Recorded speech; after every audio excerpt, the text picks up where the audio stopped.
মাত্র ১৬৯ টাকায় প্রায় ১৫ রকমের আইটেম দিয়ে বাঙালি থালি, তাও আবার শেয়ারেবল, অর্থাৎ একটা থালি নিয়ে আপনারা দুজন মিলে শেয়ার করে খেতে পারবেন।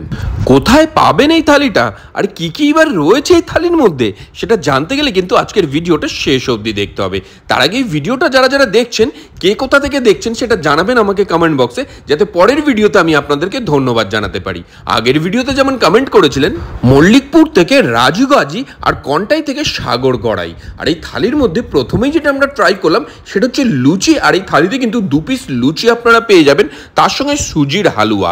লুচির সঙ্গে সুজির হালুয়া না চালের পায়েস, কার কোনটা ভালো লাগে সেটা জানাবেন আমাকে কমেন্ট বক্সে। আর এই লুচি খেয়ে নিয়ে নেক্সট যেটা ট্রাই করলাম সেটা হচ্ছে একদম লম্বা লম্বা চালের সাদা ভাত, আর তার সঙ্গে এই দুধ শুক্তো। বাঙালির খাবারের শুরুতে যদি এরকম শুক্তো হয় তাহলে খাবারটা কিন্তু একেবারে জমেই যায়। আর এখানে ভাতের যা পরিমাণ থাকছে সেটা কিন্তু আপনাদের দুজনের জন্য মোটামুটি সাফিসিয়েন্ট। আর শুক্তো খেয়ে নিয়ে নেক্সট এই থালি থেকে ট্রাই করলাম সেটা হচ্ছে পটল ভাজা। শুক্তোর সঙ্গে পটল ভাজা কিরকম অদ্ভুত একটা কম্বিনেশন, আগে কেউ এরকম অদ্ভুত কম্বিনেশন ট্রাই করেছেন নাকি? নেক্সট যেটা ট্রাই করলাম সেটা হচ্ছে সাদা ভাত, তার সঙ্গে একদম মটরশুঁটি দিয়ে গরম গরম ডাল আর ফুলকপির তরকারি, সব কটা একই সঙ্গে মেখে নিলাম। যাবে তো একই জায়গায়, আলাদা আলাদা খেয়ে আর কি হবে। মাঝে মাঝে কিন্তু বাড়িতে আমি সমস্ত তরকারি মাংস একসঙ্গে মেখে নিয়ে এরকম মুখে চালান করে দিই। আমার মতন আর কে কে রয়েছেন এরকম সব কিছু মেখে নিয়ে খাবার খান, জানাবেন আমাকে কমেন্ট বক্সে। নেক্সট যেটা ট্রাই করলাম এখান থেকে সেটা হচ্ছে কাঁচা কলার কোফতা। আর এই কোফতাটা যা হয়েছিল না, জাস্ট এখনও মুখে লেগে রয়েছে, যেরকম সফট আর গ্রেভিটা একেবারে ঘন, জাস্ট অসাধারণ একটা ফ্লেভার আসছিল। নেক্সট যেটা ট্রাই করলাম সেটা হচ্ছে ইলিশ মাছ।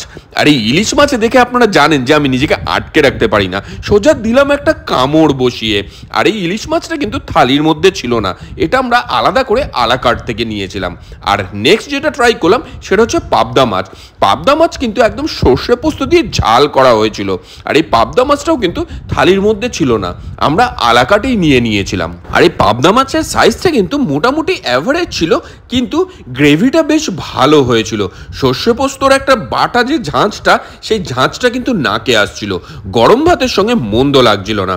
এটা খেয়ে নিয়ে নেক্সট এই থালি থেকে যেটা ট্রাই করলাম সেটা হচ্ছে চাটনি এবং পাঁপড়। এই আমের সিজনে এরকম আমের চাটনি হলে খাবার দাবার কিন্তু জমেই যায়। আর খাবার দাবারের প্রেজেন্টেশনও কিন্তু এখানে জাস্ট অসাধারণ।